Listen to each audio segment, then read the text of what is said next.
served by having consistency, continuity, and no surprises. If a business wants to hire employees, it needs to know what its costs are going to be. If a business is going to reduce its number of full-time employees and switch over as many as possible to meet the Obamacare 30-hour mandate and just have a lot of additional part-time employees, well, that's great for folks that are looking for part-time work and are satisfied with that. But what about the people who need 40 hours at least working a job like that in order to try and maintain what they're doing at home? A lot of those folks are already working 2 jobs. What happens when suddenly they have to pick up a 3rd or a 4th job? Do you know how hard it is already in order to have adequate time with your family? This is unrealistic. But the family unit's being destroyed by leftist policies and procedures, these agendas, these financial assistance programs.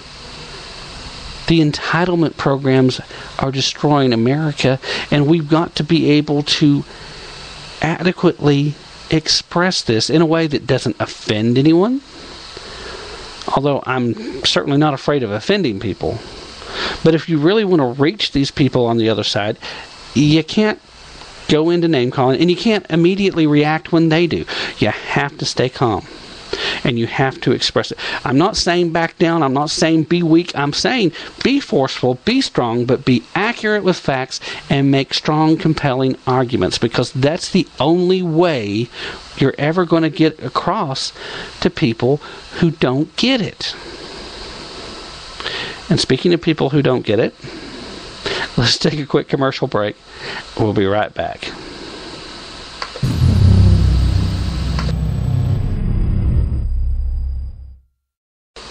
All right, ladies and gentlemen, we are back at Tap Into the Truth. We're talking about how the Occupier is now the Destroyer.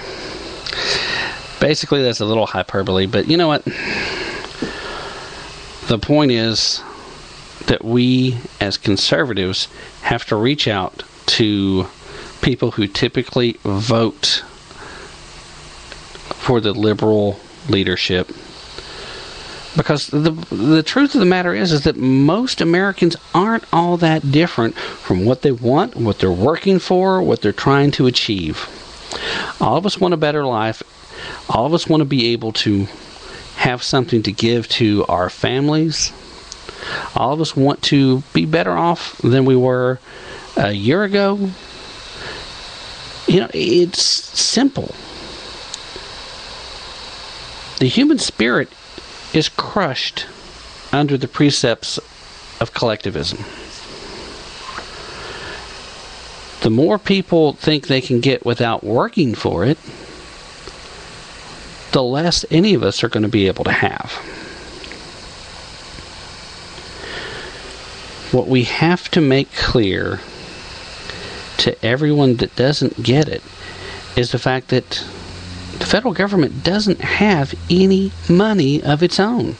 Every single penny it spends has to be taken from someone. This past week, there are actors out here. I'm going to leave his name out of it for the time being. Notorious for being in movies with Ben Affleck. Hasn't been in one with Ben for a while, though. An actor who made a statement that he should be paying more taxes. Well, I'll tell you the same thing that I told Stephen King, who I happen to like a great deal as an author. The same thing that I told to Warren Buffett. I doubt that any of them heard me say it, but for those of you who are listening, you're getting a chance to hear it. Maybe some of you can pass it along. If you feel like you should be paying in more money to the federal government, write them a check. You can do that. Stop interfering with other people. Stop trying to force what you perceive as your values on other people. Because, the liberals are the party of no judgment. That there shouldn't be any forced morality. But they're always trying to force their precepts and their values on everybody else around them. PETA thinks that any type of treatment of animal is unethical. Put it in a sweater. You're breaking the law. You need to let your animal be free rather than take care of it, because you're enslaving it. If you're one of these ultra tree huggers, well, then trees are more important than people. Well, you know what? If we get rid of too many trees, there won't be very many people. Conservation is a conservative value. But conservation is very different than extremist, let's let everything run wild. We have to be able to demonstrate the points. We have to be able to communicate the values and then let them decide for themselves. Because right now, a lot of these people have decades of indoctrination where they've been fed the party lines and served nothing to drink but the Kool-Aid. It's easy enough to be a Kool-Aid drinker if Kool-Aid's all you've ever been offered. We have to show these people the difference. We have to express our views, and we have to get them to pay attention. I mean, I'm sure a lot of you out there have listened to Rush Limbaugh, to Sean Hannity, to Mark Levin, to Michael Savage, to Neil Bortz. You know, I don't put Neil last because I think of him as less. Actually, save the best for last. I happen to like Neil Bortz a great deal. Sorry that he's retiring from the radio show. But you hear these people, if you've listened to them, and then hear somebody in the mainstream media talk about something that was said on their show. They are never, ever put into context. They are always taken out of context. Why? Because they make really good points in context. The liberal media is not capable of sustaining the type of competition that is involved in trying to promote their ideas and viewpoints when faced with simple things like common sense and facts.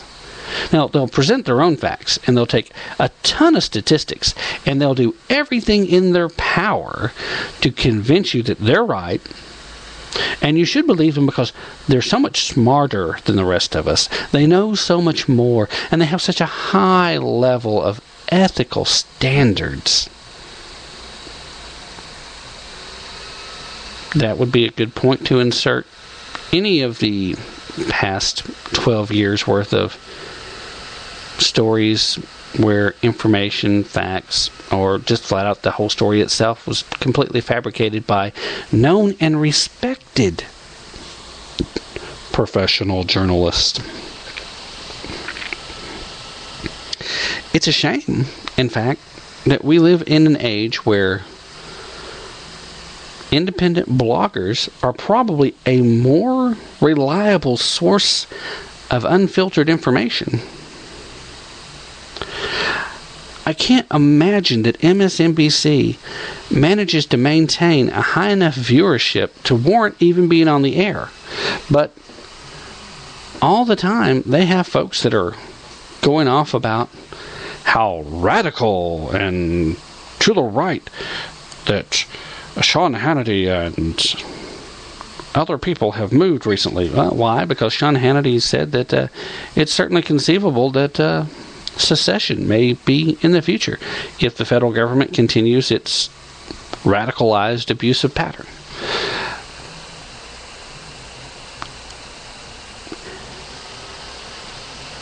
They say this stuff with loud bluster, hoping that whoever's listening to them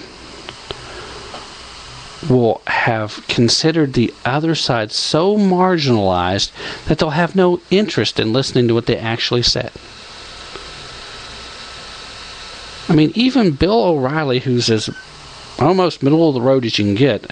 He takes this no spin zone stuff to such an extreme that he even softballs interviews with the Occupier. The only way that he was the only one on Fox that was able to get interviews, by the way. So I understand. He kind of sold out, asking tough questions in exchange to actually get the man on the show. But even Bill O'Reilly catches people who claim to have seen clips from the show. Well, yeah, they saw a clip from the show, but a very carefully edited clip.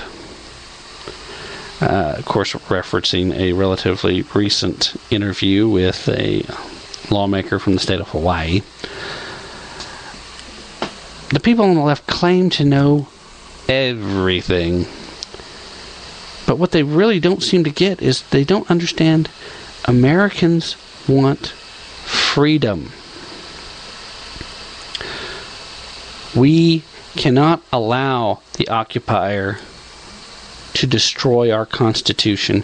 We can't allow the Occupier to continue to destroy the will and basically the strength of the American people, its spirit. There is an ongoing attack on the Constitution. And if the Constitution's lost, then so too will be America. Whatever's left behind may still claim to be the United States, but it will not be the nation that was conceived by our forefathers on the premise that all men are created equal. That there are certain unalienable rights. The concept of natural law and the law of nature's God will be lost. The concept of sovereignty being within the hands of the individual citizen. The concept of government governing through the permission, through the consent of the governed. That's you and me. Way too often, when we start talking about entitlement reforms, we start talking about the worst case scenarios of the folks that are abusing the system. And there's a ton of folks out there that are working the system instead of letting the system work. And those are the parts that infuriate us, so that's the parts we focus on. But by focusing there in our discussion with our slightly left-leaning friends, we tend to close down that communication because they think that we're heartless, soulless, mean SOBs. The GOP are SOB. It's not true.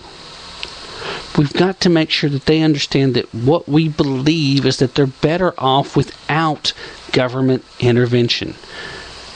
They've got to see the average everyday Republican voter, the average everyday Libertarian voter, the average everyday true, honest-to-goodness American conservative for what they are. And that's somebody that's in the workplace with them every day.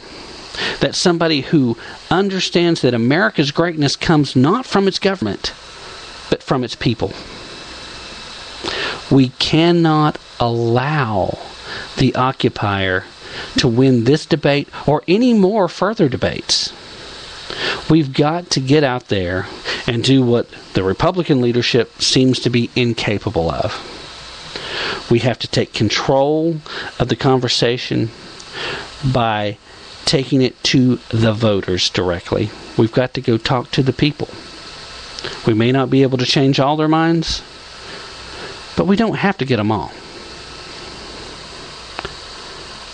Ladies and gentlemen, thanks for listening. This has been Tap Into the Truth. This actually has just been me, Tim Tapp, ranting for about 45 minutes. But thanks for listening, and hopefully we'll be back again real soon.